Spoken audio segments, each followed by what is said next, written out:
From the first day Channel 10 went on the air, there was a commitment to be the community's television station, with public service unmatched by any other media. And it also meant from day one providing comprehensive, accurate, and compelling news programs. Throughout the 1950s, Channel 10's 15-minute local evening newscast was followed by a 15-minute national newscast out of New York. This is the CBS Evening News with Walter Cronkite. From those early years through 1995, KXTV carried CBS News, regarded back then as the Tiffany of news operations, though early on it wasn't always shining.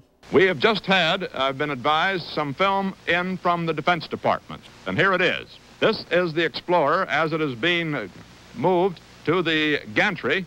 Unfortunately, however, the film seems to be upside down. While it experienced growing pains, on November 22, 1963, Channel 10 viewers saw TV news mature almost overnight. As The World Turns was on the air when CBS broke in with the first bulletin. Ain't it a little early for that? Ain't Anna coming tomorrow? Here is a bulletin from CBS News. In Dallas, Texas, 3 shots were fired at President Kennedy's motorcade in downtown Dallas. The first reports say that President Kennedy has been seriously wounded by this shooting. As word spread, stunned Northern Californians tuned en masse like never before to watch Walter Cronkite for information. From Dallas, Texas, the flash, apparently official, President Kennedy died at 1 p.m. Central Standard Time, 2 o'clock Eastern Standard Time, some 38 minutes ago.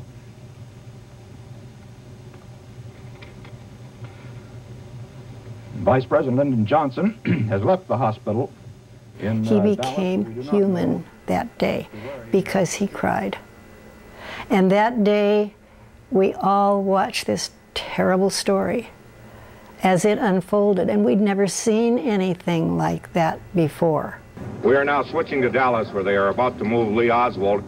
From that moment on, for the next 3.5 days, KXTV brought non-stop coverage.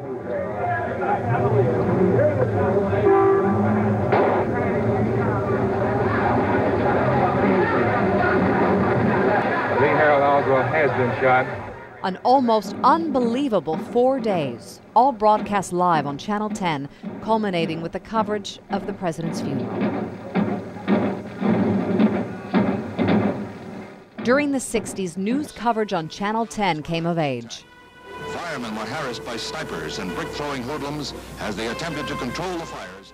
TV brought home the turmoil, the Watts riots, and in particular, the Vietnam War.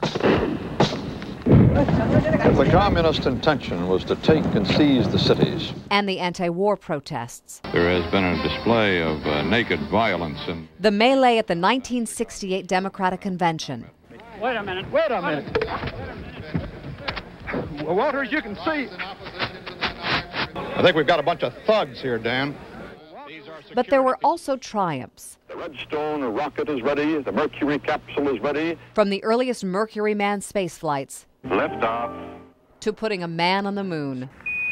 Houston, Oh, jeez. Tranquility Base here. The Eagle has landed.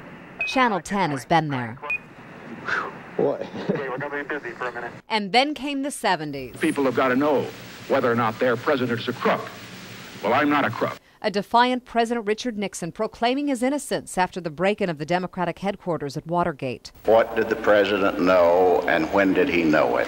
But when nationally broadcast hearings made it clear the president faced impeachment, he quit instead. I shall resign the presidency effective at noon tomorrow. An unprecedented part of history broadcast on Channel 10. The president now at the door. A final wave. 3 years after America lost a president, Channel 10 was there as rock and roll lost a king. Memphis police today escorted the body of Elvis Presley from a funeral home through city streets to Graceland, Presley's 14-acre estate. I'm here to see Elvis for the last time. The 70s ended with then-President Carter unable to gain the release of 52 American hostages held in Iran. I, Ronald Reagan, do solemnly swear that I will Within hours after he took the oath of office, President Reagan announced the hostages were freed. Some 30 minutes ago, the planes bearing our prisoners left Iranian airspace and are now free of Iran. You're watching CBS on KXTV Channel 10. Space Shuttle Challenger, liftoff from a freezing cold Florida to the cheers of the young students of the first ever U.S. teacher astronaut. It was the most anticipated space shot since man went to the moon. Good evening. This is the CBS Evening News. Dan Rather reporting. Then anchor Dan Rather brought the country the tragic news. A massive explosion. The cheering stops. The horror sinks in. As we entered the 90s, there was more worldwide dissent, and news coverage became more immediate and encompassing. And brought to Northern California live on what Channel 10 had evolved into, News 10.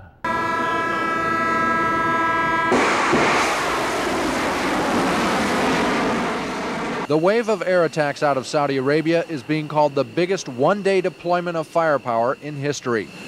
We watched live as Desert Storm roared into Baghdad in 1991, and we were there again 12 years later for Operation Iraqi Freedom. You will not have to fear the rule of Saddam Hussein ever again. But beginning in the 90s and continuing after the turn of the century, it would be domestic terrorism that would concern most Americans. Panic, destruction, and death as the worst act of domestic terrorism to that day tears apart the 9-story federal building in Oklahoma City. Workers in there bleeding at the head, people laying everywhere. It was just a mess. 168 died, 850 injured at the hands of another American, Timothy McVeigh. A shocking toll that would be dwarfed on the morning of September 11th, 2001. Oh my God! Oh, Jesus! Oh my God! Shortly after News 10 Good Morning switched to a live picture of a report of a fire at the World Trade Center, it became clear America was under attack. As soon as she got hit, I was thrown to a window. So I was very lucky to get out. There's a lot of people that didn't get out. A horror we had never before seen unfolding live, unedited, raw. This is as close as we can get to the base of the World Trade Center. You can see the firemen assembled here, the police officers, FBI agents, and you can see the two towers. A huge explosion now raining debris on all of us. We better get out of the way! From New York to the Pentagon in Washington, to a field in Pennsylvania where brave passengers thwarted hijacking efforts, 9/11 is a day like the Kennedy assassination in which television and News 10 helped to unite a grieving nation. We'll be back.